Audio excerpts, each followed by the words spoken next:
الحمد لله رب العالمين والصلاة والسلام على رسوله محمد وعلى آله وأصحابه أجمعين وأشهد أن لا إله إلا الله وحده لا شريك له وأشهد أن محمدا عبده ورسوله يا أيها الذين آمنوا اتقوا الله حق تقاته ولا تموتن إلا وأنتم مسلمون. Bütün dünyalarının, bütün alemlerini yoktan var ütüşü Allah subhanahu ve teala hamd sanımız bulsun. İki dünyaya rahmet bulup Ceyhanbir Peygamberimiz sallallahu aleyhi ve sellem'ge köngül türlerimizden çıkan salvat şeriflerimiz erişsin. Hem bu izgi cimğa günlerinde, cimğa namazlarına jıyılgan barça din kardeşlerimizge Allah'tan rahmetleri bulsun. Cemaat, Allah Teala bizni şulay yoktan var etti, şunday sıfatlar bizge birdi, biz özümüzgine yaşay almayız. Kişinin şunday sıfatı var, her bir vakitte kim bilendir araştırga kirek. Gayleler tüzüyüz, birbirimizden aralaşabız. Hatta indi mesela kişi türmege otursalar da anda anı nişik cezalıylar, bir şunday tağın bir nesedir naşarlık kılsa, anı yalgızgına bir tegi bülmege oturtalar. Bir kartsırgamı koya oturtup koyalar, o anda özüne yalgız otura. Şul yalgız bulu cezanın bir türü. Hem indi cemaat ne bizge Allah da şunday nimetler birdi iken biz elhamdülillah Müslümanlar mine şulay meşlerge jıyılabız, cimgalarga kilebiz, namazlarda katnaşabız. Mine şul Allah da birge nimetlerini bizge saklarga kirek. Allah Teala Kur'an'da ayette El-İmran suresinin 103. ayette وَاَعْتَصِمُوا بِحَبْلِ اللّٰهِ جَمِيعًا. Allah Teala'nın jibine bütünüz birge tutununuz diye. وَلَا تَفَرَّقُوا. Hem birbirinizden ayrılmağız. وَذْكُرُوا نِعْمَةَ اللّٰهِ عَلَيْكُمْ. Hem Allah Teala birge nimetlerini iske tişirigiz. Sizge birge nimetlerini iske tişirigiz. اِذْ كُنْتُمْ اَعْدَاءَ فَأَلَّفَ بَيْنَ قُلُوبِكُمْ. Siz de birbirinizge düşman idiniz de. Allah Teala sizin yüreklerini birleştirdi de. فَأَصْبَحْتُمْ بِنِعْمَتِهِ إِخْوَانًا. Hem şul Allah Teala birgen nimeti sebeple birbirinizge siz kardeşler buldunuz. Birbirinizge tuğanlar buldunuz de Allah Teala. Hem ne bugünkü günde yeryüzünde bizim 2 milyar Müslüman yaşıyor. Biz bütünümüz türlü tilde şileşebiz. Türlü tüslü tenimiz, türlü gadetlerimiz, hatalarımız da var. Lakin cemaat biz birbirimizge yakın bulurga tiyiş. Peygamberimiz sallallahu aleyhi ve sellem Müslümanlarını çalıştırganda teki bir bina ittirip çalıştıraydı. Mine binanın tüzülgen kirpişiklar. Birbirisine yerden itip duralar, birbirisini tutup duralar. Mine biz de şula cemaat birbirimizge yakın bulurga tiyiş. İlk birinciden şu misalını bizge sahabelerimiz radıyallahu anhum küsettiler. Allah Teala Allah'tan rıza bulsun başında.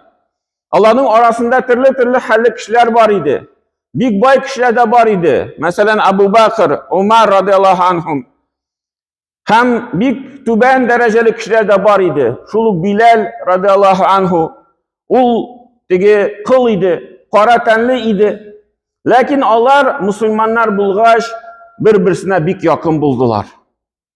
Birbirine işin bir nindi mümkünçiliklerini, bir nindi akşalar hatta özlerinin durmuşlarında jellemiler idi. Hem indi cemaat minaşul misallarga qarab bizning birbirimizge qarata da vazifalarını bilirge kirek. Naşul kardeşlikni, şul yakınlıkni, cemaatni saklar için bizning birbirimizge qarata vazifalar var. En birinci vazifa cemaat biz birbirimizni Allah Teala rizalığı için yaratırga tiyiş. Mine biz bilebiz iken, mine bu Müslüman kişi, bilebiz iken mine bu Allah Teala'nın tanışı kişi. Demek şunda bizning yüreğimizde bu kişiye qarata bir tigi yıllı hisler uyanırga tiyiş. Bir nindi bütün sebep kirek mi? Onun akşası var mı, yok mu? Onun bizge faydası var mı, yok mu? O kişi bizge kişi gibi ışı mı, yok mu? En mühim o Allah Teala'nın tanışı bilişi kişi şunda o yüreğimizde tigi bir yıllılık bulurga tiyiş o kişiye qarata.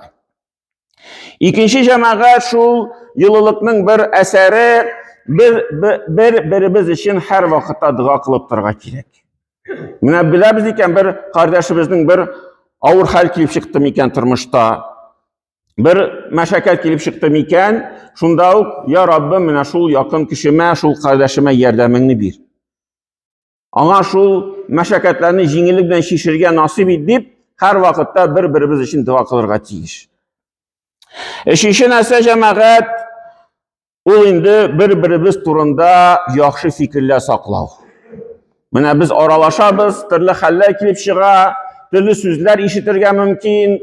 Mine bu vakitte indi biz aytamiz, yok bu bizning kardeşimiz, onun tegi şunday bir hatası yoki butun bir sebebi bulgandır şu söz aytirge deb, biz anar bir tegi şunday sebep tababız, onun turunda bir yaxşı fikir yirtirişin. Noşar fikirlerden saklanabız. Dördüncü ise cemaat bir-birimizni gafu itirge bilu.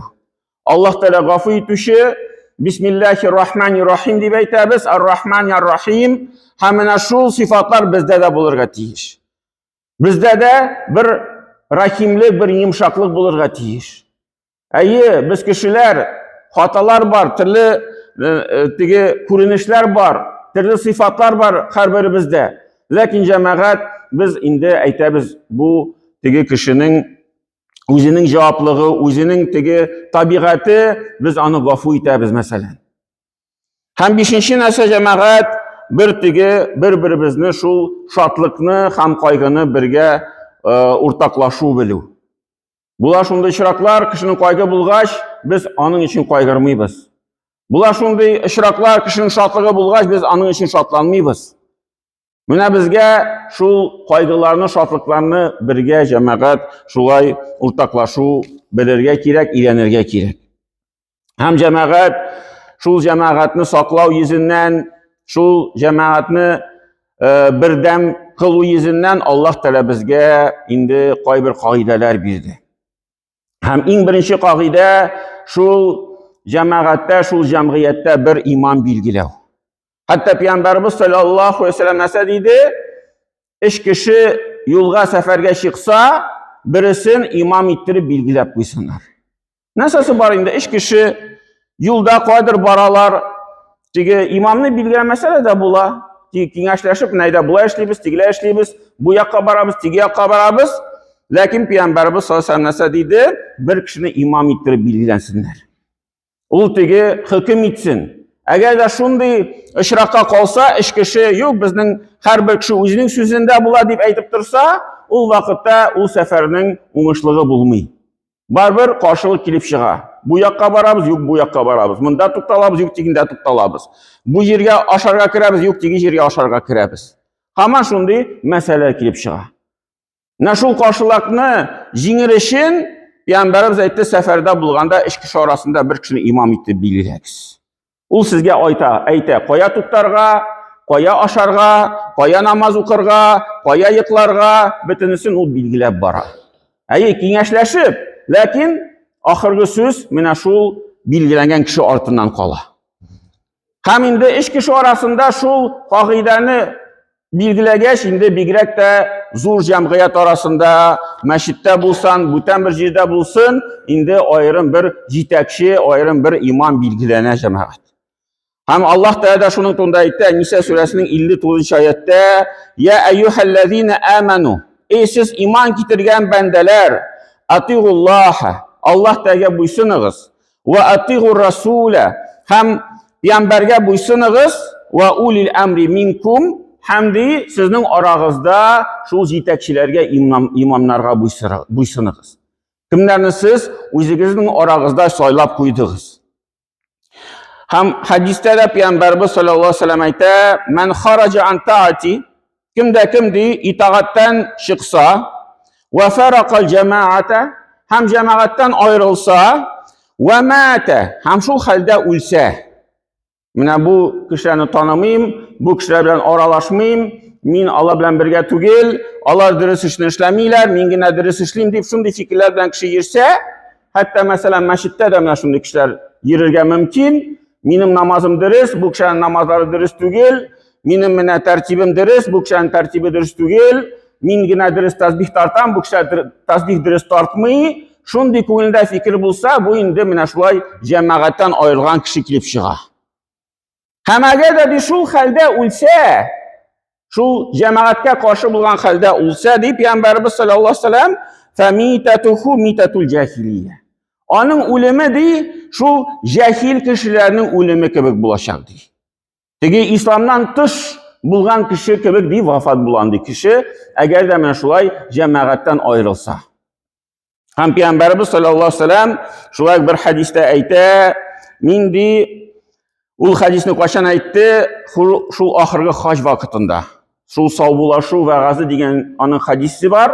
Ham shu savbulashu va'g'azida Payg'ambarimiz sollallohu alayhi vasallam endi bütün islomning muhim aybirlarini sanab chiqdi. Ham shularning birisi narsa deydi, usiyikum, men sizga vasiyat ettirib qoldiram dey, bitaqvallohi. Allah Teala'ga taqvoli bo'ling'iz. Anları şundan so'ng vassam'i. Ham dey tig'nag'iz dey, vatta'ati, ham itoat etingiz. Tig'nag'iz ham itoat etingiz. Wa in ta'muruku alaykum abdun. Agar da sizga bir qil bo'lgan kishida amr etsa, bir siz tuban kishini ko'rasiz. Qil kim ol? Bir tuban kishi. Onun bir darajasi yo'q. Ham siz bir kishini albatta bizning oramizda haqlar yo'q. Lekin siz bir kishini bir tuban ko'rasiz. Onun tigi noshar sifatlari bor ekanda bir shunday yetakchilikka to'g'ri kelmagan so'zlar aytib turamalki, lekin shunday holda bo'lsa-da deb Payg'ambarimiz sollallohu alayhi vasallam aytdi, shunday kishiga bo'ysunig'iz. Onu yetakchi ettirib belgilandi ekan, imom ettirib belgilandi ekan, bo'ysunig'iz dey. Ham anlara narsa dedi Payg'ambarimiz sollallohu alayhi vasallam, va innahu man yushi minkum. Diristlikda kimga dey sizning orangizda uzun umr berilsa, kim yashasa uzoqroq dey, fasayara ihtilafan kasiran. Bir ko'p qarshiliklar ko'yashak dey. Bir ko'p qarshiliklar ko'yashak. Ham diristanda Payg'ambarimiz sollallohu alayhi vasallam vafot bo'lgandan so'ng mana shu itoat degan aybirni unutib, musulmonlarning orasida da bir qarshiliklar kelib chiqa boshladi. Mana u bir sabab shu jamoatdan ayriluv.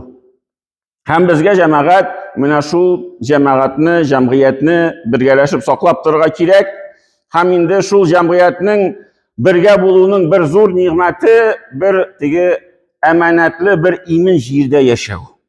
Mana alhamdulillah biz bugungi kunda shunday imin yerlarda yashaymiz. Bizning masjidlarimiz ochiq, madrasalar ishlab tura, bütün mumkinchiliklar bor. Ham endi bu Alloh taolaning ne'mati. Ham Alloh taolaning turunda Quraysh surasida narsa deydi? Li ilafi Quraysh. Qurayshliklarning birdamligi ishin deydi. Ilaf degan so'z bu birdamlik, birga bo'l. Birdamligi ishindi Quraysh kishilarining. İlafihim rihlatash-shita'i was-sayf. Ularning birdamligi qachon ko'rina? Qachon ular birgalashib, tigi bir safarga chiqib, qish kuni bir davlatga boralar, jay kuni ikkinchi davlatga boralar. Tigi birga bir ish ishlaylar. Ularning shu birdamligi shunda ko'rina. Ular birga jiyilishib, safarga chiqib, tigi sotuv ishlarini ishlab, yangadan ilarına qaytalar. U vaqtdagina tigi bir xayrli zu natijaga erishib bo'ladi. Qachon kishi birgalashib birdam ishlarni ishlaydi.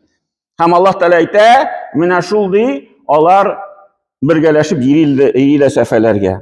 Annar Alloh taolo ayta, "Falyabudu robb hazal bayt." Hamalardi indi shu Alloh taolo bergan ne'matlari uchun, mana shunday mumkinchiliklar bergan uchun, birgalashib mana shulay safarlarga yurgan uchun ular ibodat qilsinlar dey. Ibodat qilishib bo'lsinlar deylar. Ibodat qilishib bo'lsinlar deylar. Hamanlara Alloh taolo ayta, "Falyabudu robb hazal bayt allazi at'amahum min ju'i va amanahum min xawf." Uldi Alloh taolo ularni ochlikdan qutqardi, ham dey ularni qo'rquvdan da imin qildi. Iminlik qo'rqmisha yashaylar, tigi ochlikni ko'rmisha yashaylar. Mana bu jamoat oyatlar bizga da qog'ila, bugungi kunda alhamdulillah iminlikda yashaymiz. Bugungi kunda alhamdulillah ochliqni ko'rmaymiz. Ham endi mana shu ne'matlar uchun Allohga rahmat etib, shukr etib, endi mana shu birdamlikni, shu jamiyatimizni, shu jamoatimizni, mana shu qardoshligimizni har birimizga endi saqlab turishga kerak.